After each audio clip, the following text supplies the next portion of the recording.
Happy Saturday. I am actually filming simultaneously today, both a meal prep and a what I eat in a day for this 4-week carnivore reset. Got my electrolytes right now, working on that. It is momentarily quiet in my house, so I am taking advantage. All of the teenagers are here, but they are all quiet, which is bizarre. So I am going to put together now a meal prep video for you guys.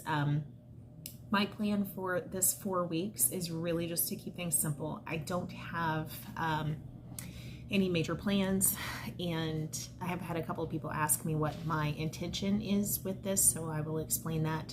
I am not doing this as a weight loss effort right now. If I do lose a little bit of body fat in the process, awesome. But right now what I'm really just trying to do is maintain, and not just maintain my weight, but maintain my sanity going into the Christmas holidays. This is typically the time of year where I put on a good 10-15 pounds just in being super reckless with my diet, and I feel miserable and I'm exhausted and I hate everybody. So I'm aiming to not do that this year.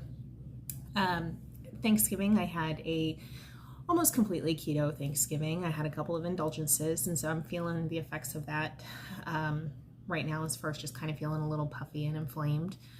And so I decided to, starting the day after Thanksgiving up through December 23rd until my next family dinner on Christmas Eve, to kind of try to reset my palate in an effort to just really make sure that I don't go down that carb rabbit hole of sweets and indulgences, even the keto sweets and treats.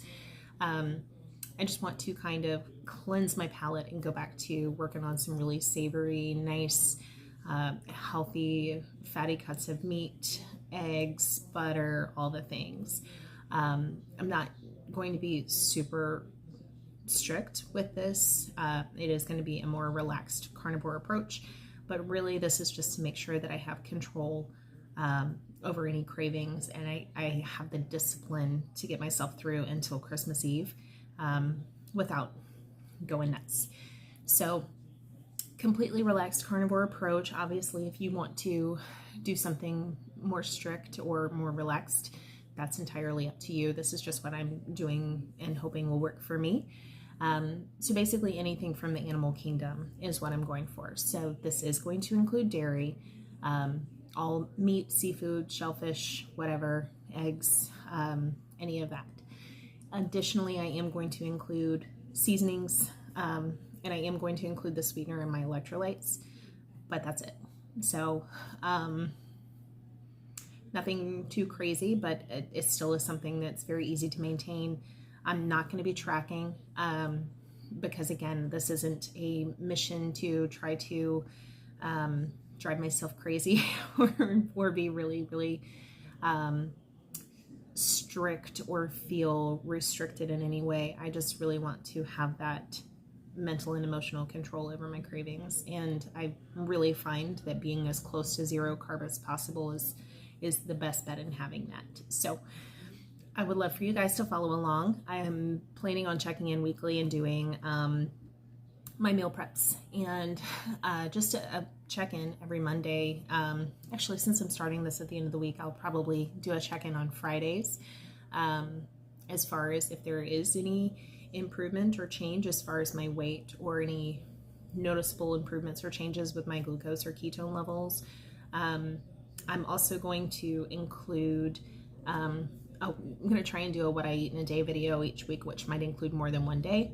But just to give you guys an idea of what I'm having over the course of this time too. I also, someone asked on the Facebook group if I would share what I'm having each day. So my plan is, there's my oven's preheated. I do plan on posting daily on Instagram as far as what my meals are looking like as well, to kind of give you guys a little bit of inspo on that. So yeah, that's what I'm doing. But this particular video is going to be a meal prep video. I just started the oven preheating for some meatballs, so that's gonna be coming up first, and then we'll include a couple of other things. I'm gonna record this actually over the course of today and tomorrow. Since I'm off both days, I'm gonna be meal prepping both. So thank you guys for being here and for tuning in, and thank you all for always being awesome cheerleaders, and thank you to everyone who has joined the Facebook group, which I will have linked below. It is a completely judgment-free zone as far as wherever you fall on the spectrum of low carbs. So if you are keto, ketovore, or carnivore, and regardless of how strict or relaxed you are in any of those, I feel like those all fall on the spectrum of a really healthy way of eating and a way of optimizing your health. So I welcome everybody. And the members that we have so far have just been absolutely awesome. And it's really nice to see that everybody can be in a community together. And you have very strict carnivore, you have more of a dirty keto style in there too. And it's nice to see that and everybody be able to kind of bridge together and support each other is really, really awesome. So thank you for those of you who have joined. And again, if anybody is interested, I will include the link below for that as well. All right, so meal prep time. Let's go. All right, time to make meatballs. So I'm gonna have 2 1-pound packages of ground chuck. And to that, we have a few things we're going to add. So my binder is going to be eggs. So I've got 2 large eggs that I'm adding. I'm going to add a 1/2 cup of grated Romano cheese. And then for seasonings, I'm going to be using some onion powder, some garlic powder, and then some of my hubby's steak seasoning, which is salted. So this is going to have the salt aspect, along with the Romano, which is pretty salty too. So I'm gonna get this all combined, and then we'll form some meatballs. And if you've never thought to, get some little vinyl or nitrile gloves or something, because it makes this whole entire thing so much easier. It's just a time saver, and it makes it less icky. All right, let's go.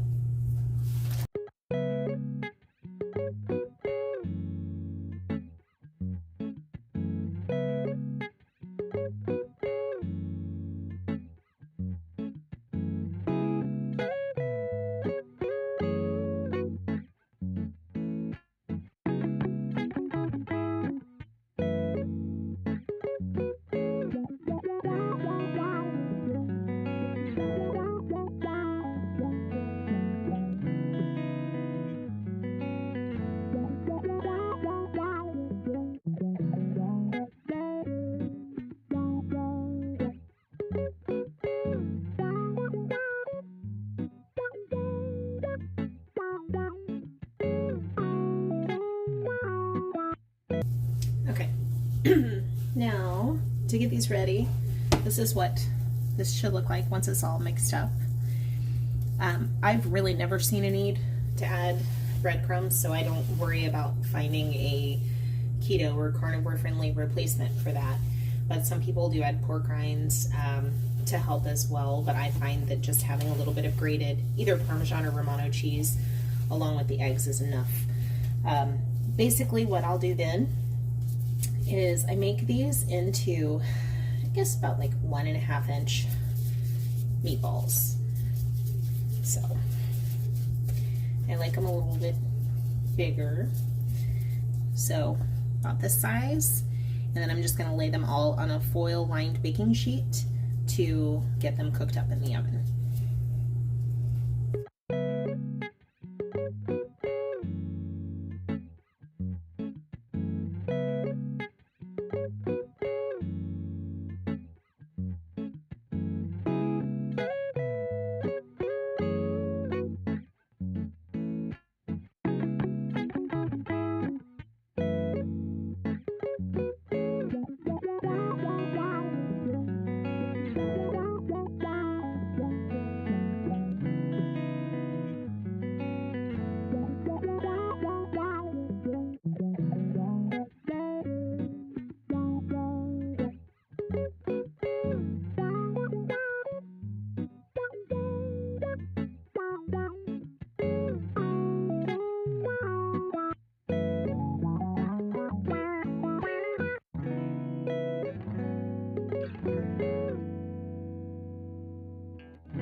Okay, so I'm gonna get all this cleaned up.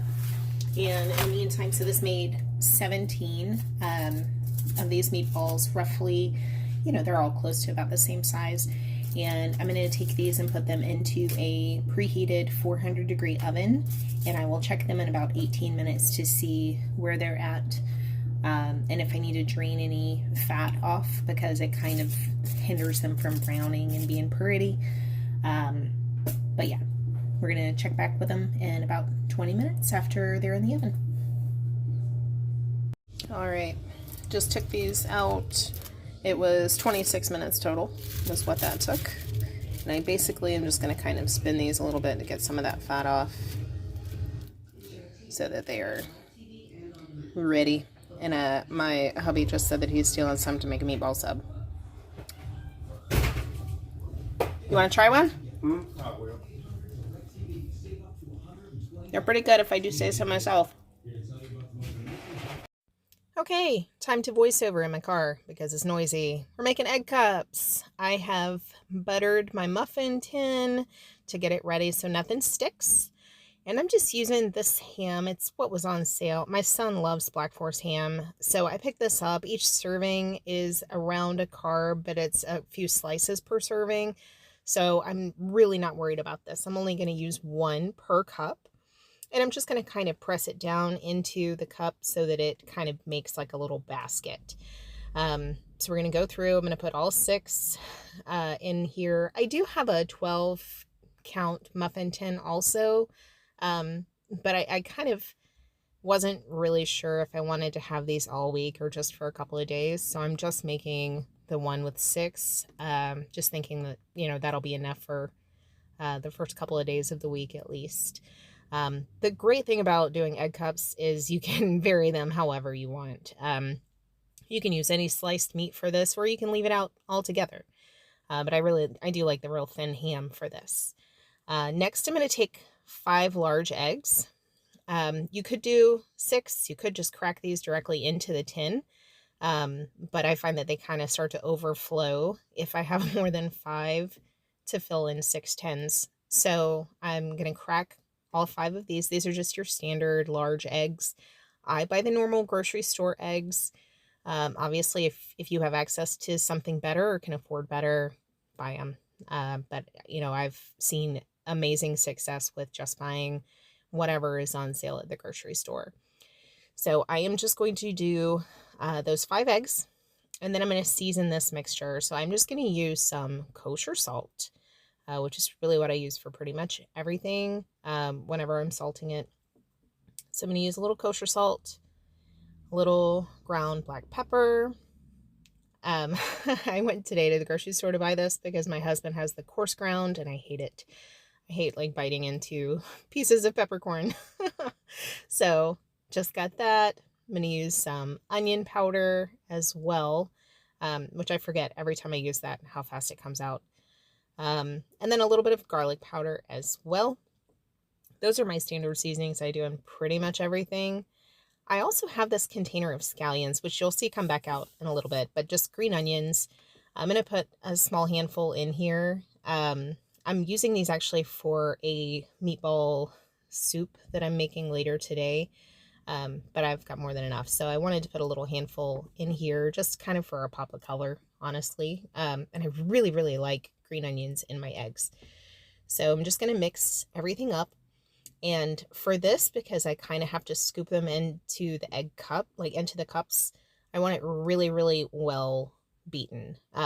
So you want the whites and the yolks like really well incorporated. Now, like I mentioned, you could just crack your eggs directly into each individual tin if you want to leave them whole. I've done that before too, and they come out awesome. But I just wanted these beaten so I could have the green onions kind of mixed in through there. And I'm going to use a little measuring cup to try to scoop these guys in here, and basically I'm just going to evenly distribute everything between the 6 cups. It does not matter if it goes a little bit underneath the ham or around the ham or whatever. That doesn't really matter. I've already buttered it, so obviously everything's going to come out really easily when it's all said and done. But this way, you know, I kind of at least make them all relatively even as far as how full they are. And you can see that, having 5 eggs fills the 6 cups perfectly. So once I get everything all filled up, make sure everybody is all even.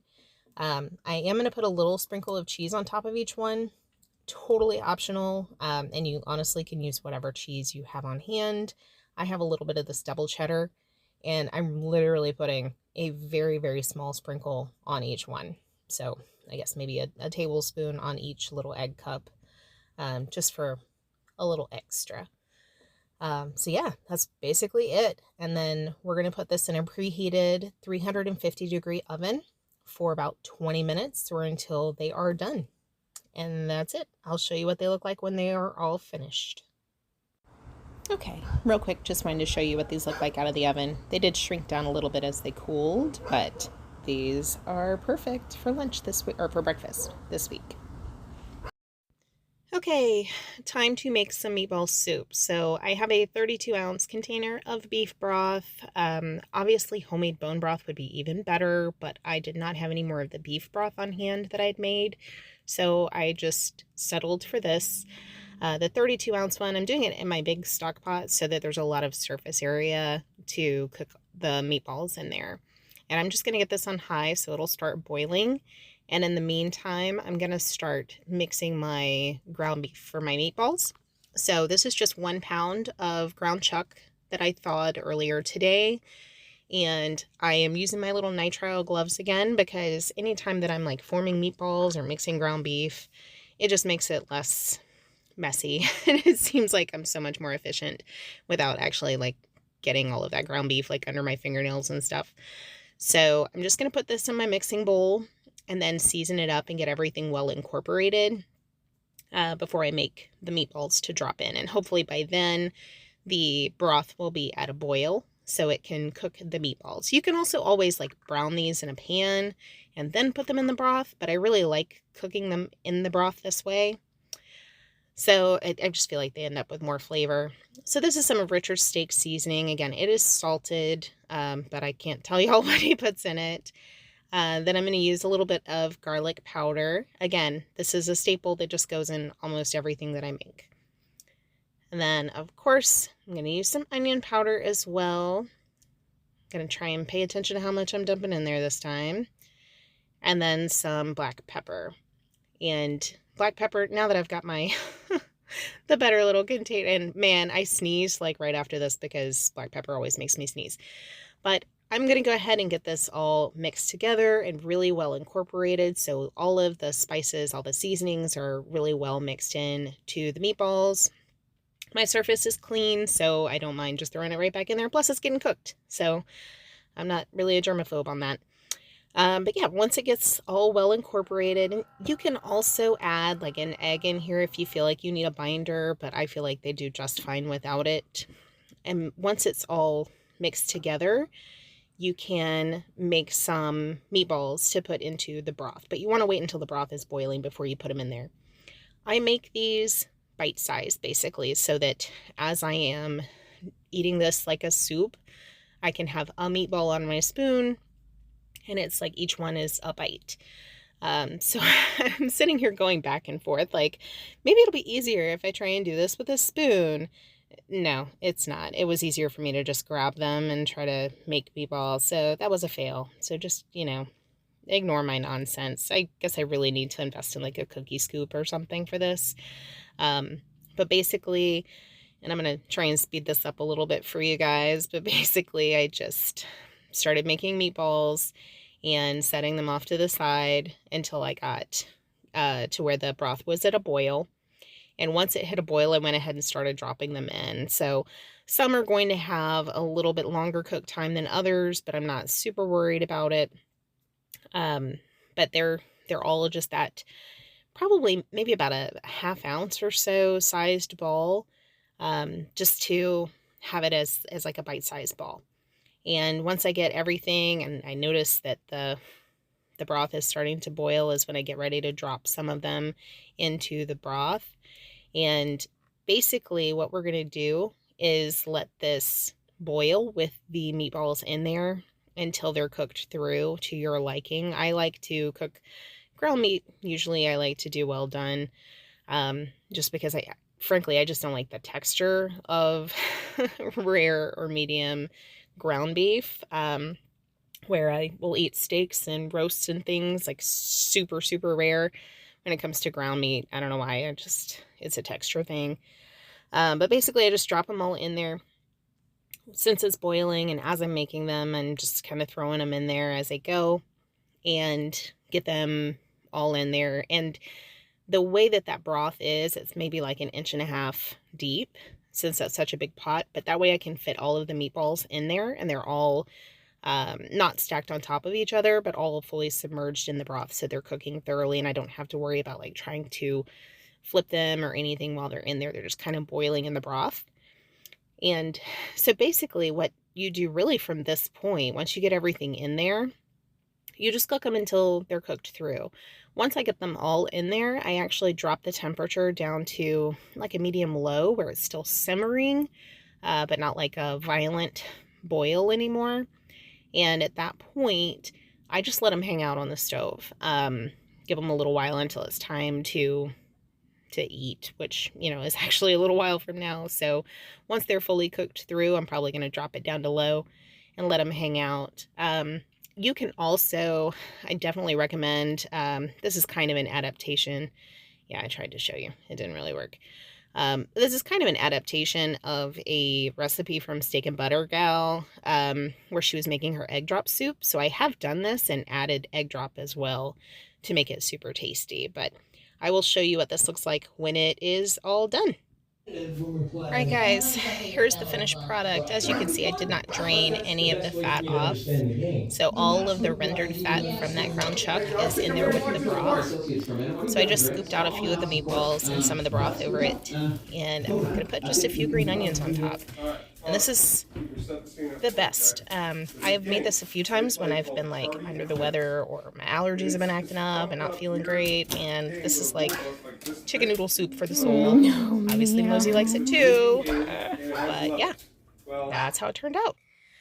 All right, guys, thank you so much for tuning in as usual to this little quick meal prep. Hopefully these are some easy things that you might be able to incorporate in with your own meal planning, especially if you're trying to do anything that is more keto, ketovore, or carnivore. These are some staples I'm probably going to have a lot in these next few weeks while I'm doing this 4-week carnivore reset. Again, this is more relaxed carnivore, not super strict or picky, but they're going to work for me, and I'm excited to have gotten these things fixed up so that I can hopefully be successful this week and kind of stay disciplined and stick with everything. Just a couple of reminders. Again, this is my 4-week challenge. I'm going to also simultaneously upload a second video that will be my what I eat in a day video for the last 2 days, just to give you an idea of kind of what my days are looking like right now. So hopefully that will give you guys a little bit of inspiration as well.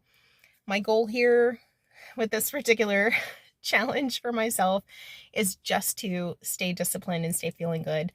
I have no intentions other than to maintain my weight at minimum. If I lose anything, that's awesome, but I'm not sweating it. So this is just more than anything, it's to control myself mentally.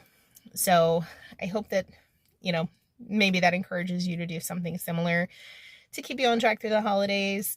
I am also going to include the link below for our Facebook group if you want to join. It is completely private, so obviously not something public that anyone would be able to see outside of the group.